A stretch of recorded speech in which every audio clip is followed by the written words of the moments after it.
నేను ఏ రోజు కూడా పార్టీ తల వంచుకునే పని చేయనన్నా. ఇలా పార్టీ కోసం పనిచేస్తాం మేమందరం కూడా.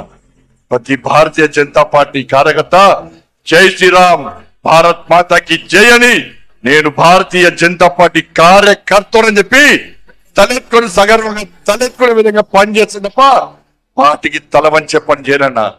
శాతగాని మూర్ఖులు, ధైర్యంగా రాజకీయంగా ఎదుర్కోలేని దద్దమ్మలు ఇలా ఏదో వేసి బండి సంజయ్ని గాని భారతీయ జనతా పార్టీని ఇబ్బంది పడితే నేను ఫామ్ హౌస్ లో ఎలుకను కాదన్నా, ఫామ్ హౌస్ లో ఎలుకను కాదన్నా. నేను నా అయ్య పేరు చెప్పి రాజకీయాలు రాలేదన్నా, నా తాత పేరు చెప్పి రాజకీయాలు రాలేదన్నా, ఏదో చెందా పెట్టి ఎత్తే రాలేదన్నా.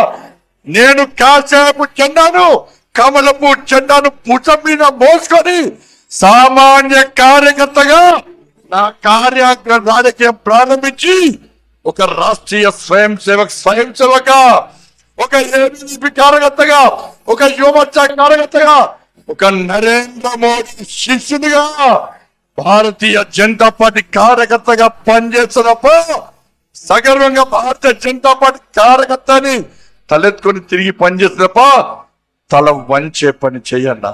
నన్ను నమ్మండి అన్నా, తప్పుడు ప్రచారం నమ్మకండి అన్నా. ఎంబడి ఇక వదిలిపెట్టే ప్రసక్తే లేదు.